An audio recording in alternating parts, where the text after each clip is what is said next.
All right, let's talk about one of the most influential books on success ever written, Napoleon Hill's Think and Grow Rich. For more than 2 decades, Hill studied the absolute giants of his time. We're talking people like Andrew Carnegie and Henry Ford, all to answer one single burning question. And here it is. Why is it that some people achieve just extraordinary success, while other people who have the same opportunities seem to stay stuck? It's a mystery, right? And it's one that Napoleon Hill basically dedicated his life to solving. And what he uncovered was, well, a kind of hidden formula, a set of principles that he was convinced could turn anyone's ambition into real-world achievement. And this wasn't just some casual project. Nope. This was a massive undertaking, commissioned by Andrew Carnegie himself. Hill interviewed over 500 of the world's most successful individuals, and he distilled all their habits and mindsets into a philosophy of success. So what was the very first thing he discovered? What's the starting block? It all starts right here, not with money, not with luck, not even with education, but with a burning desire. And let me tell you, this isn't just a casual wish. It's the absolute foundation for everything else that follows. Hell couldn't be clearer on this. A weak desire is like a tiny little fire. It's just not going to generate any real heat or power. If you want to achieve anything truly great, your desire has to be so intense it becomes an all-consuming obsession. So what's the real difference here? Well, a weak wish is totally passive and vague, It's that "I'd like to be rich someday" kind of thinking. But a burning desire, that's specific. It's active. It has a crystal clear goal, a deadline, and this unwavering commitment. One is just a daydream, the other is a direct command to your subconscious mind. The story of Edwin C. Barnes is the perfect example of this in action. This guy showed up at Thomas Edison's office with literally no money, but he had this one thing, an unshakable, burning desire to become Edison's business partner. So he took a low-level job and just waited. He never lost sight of his goal. And when the opportunity finally came, he grabbed it. And guess what? He eventually achieved exactly what he set out to do. Now that is desire in action. Okay, so Hill gives us 6 very practical, actionable steps to turn that desire into actual reality. You have to be specific about the amount. You have to decide what you're willing to give in return. Nothing is free. Set a firm deadline. Then create a plan, and this is key, start immediately. Write it all down and read it out loud every single day. This is how you literally program your mind for success. And this whole process has a name, autosuggestion. It's the mechanism behind it all. By constantly feeding your subconscious mind your very specific desire, you eventually convince it that your goal isn't just possible, it's an inevitable fact. And this is what builds that unshakable belief, or what Hill would call faith. So a burning desire is the fuel, right? But you can't just have fuel. You need a blueprint, a map to guide you. And that's where having a definite plan comes into play.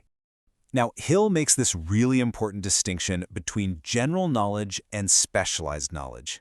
General knowledge, the stuff you get in school, is great, but it's not going to make you rich.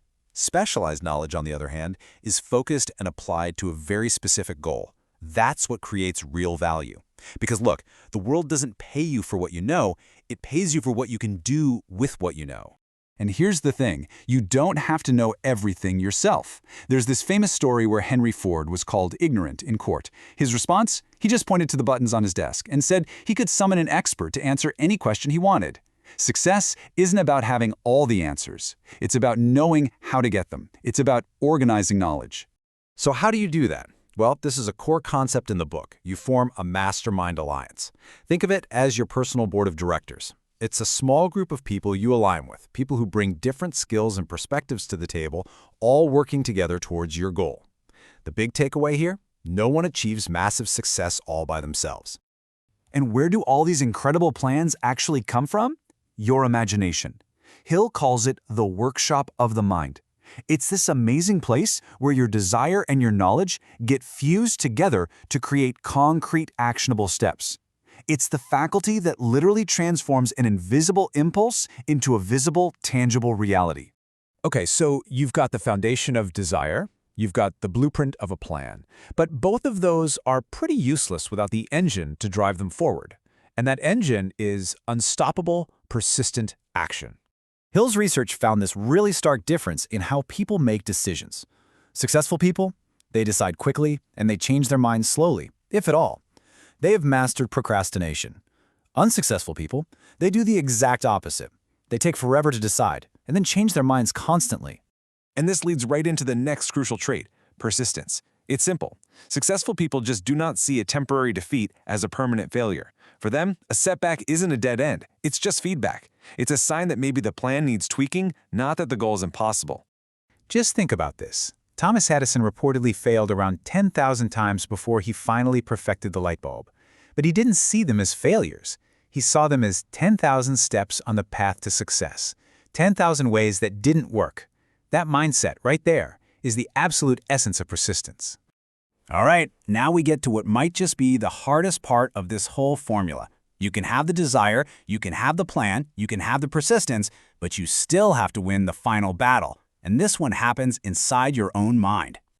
See, for most of us, the biggest thing holding us back isn't a lack of money or opportunity. It's the enemy within. It's our own self-limiting beliefs, our doubts, and our fears. Hill actually identified what he called the 6 ghosts of fear, these deep-seated anxieties that just paralyze us. The fear of poverty makes us indecisive. The fear of criticism stops us from sharing our ideas. These fears are really the root cause of our doubt, our procrastination, and ultimately our failure. So let's put it all together. The success formula is really a 4-part process. It all starts with the foundation, building that burning desire. Then you build on that with a blueprint, a definite plan, which is fueled by specialized knowledge. You power the whole thing with an engine, persistent action and quick decisions. And finally, you clear the path by winning the final battle, conquering your internal fear. And I want to leave you with this really powerful idea from Hill. He said that every single failure brings with it the seed of an equivalent or even greater advantage. That just completely reframes every challenge, doesn't it? It's not an ending, it's a new beginning. You know, in the end, Think and Grow Rich isn't just a book you read. It's really a manual for action. And that whole incredible process starts with one clear, specific, burning desire.